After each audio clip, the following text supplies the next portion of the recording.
அனைவருக்கும் வணக்கம். இது நான் சிறுவேநேசன், யாழ்ப்பாணம், ஸ்ரீலங்கா யாழ்ப்பாணத்திலிருந்து இந்த பதிவை எடுக்கிறேன். இது யாருக்கான சொன்னால், தமிழகத்தில் இருக்கிற KPY பாலாவுக்கான. காந்தி கண்ணாடி படத்தில் நடித்து மக்கள் நாயகன் என்ற பெயர் பெற்று பல ஆயிரம் மக்களுக்கு தனது பணத்திலிருந்து உதவிகள் செய்து கொண்டு வரும் KPY பாலாவுக்காக ஆதரவாக இந்த பதிவை எடுக்கிறேன். என்னென்னு சொன்னால், அவர்கிட்ட காந்தி கண்ணாடி படம் வந்த பிறகு அதனுடைய வெற்றியை பொறுக்க முடியாத சில அரசியல் சக்திகளும் சில சினிமாக்களில் இருக்கிற சக்திகளும் அவருக்கு எதிராக பல தரப்பட்ட பிரச்சாரங்களை மேற்கொண்டு வருகின்றனர். குறிப்பாக சர்வதேச கைகூலி, இவருக்கு எங்கிருந்து பணம் வருது, எப்படி வருதுன்னு சொல்லி யூடியூபர்ஸ் பேர் தவறான பதிவுகளை இட்டுக்கொண்டு வருகிறோம். இது ஒரு தனி மனிதனை உளவியல் சிதைவுக்கு உள்ளாக்குவதுடன் அவரை போல உதவி செய்ய வர பல மனிதர்களை தடுத்து ஒரு பயங்கொள்ள வச்சுவிடும்.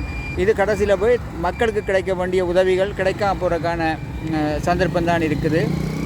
உண்மையில் அவர் அப்படி கைக்கூலி, சர்வதேச கைக்கூலி அடிக்கு முறையற்ற வகையில் பணம் கொண்டு வராருன்னு சொன்னால், தமிழ்நாட்டுக்குண்டு ஒரு அரசாங்கம் ஒன்று இருக்குது, நீதித்துறை இருக்குது, காவல்துறை இருக்குது.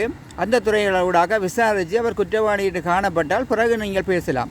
எதுவுமே இல்லாமல் நீங்கள் சட்டத்தை கையில் எடுத்துக்கொண்டு அவர் சர்வதேச கைக்கூலி, அவருக்கு இப்படித்தான் பணம் வருது, அப்படித்தான் பணம் வருதுன்னு சொல்லி ஒரு தவறான உங்களோட பேச்சால் மக்களுக்கு உதவி செய்கிற ஒரு மனுஷன்ற மனதை புண்படுத்தி மக்களுக்கு கிடைக்க வேண்டிய உதவிகளை நீங்கள் தடுக்க வேண்டாம் என்று நான் கேட்டுக்கொள்கிறேன்.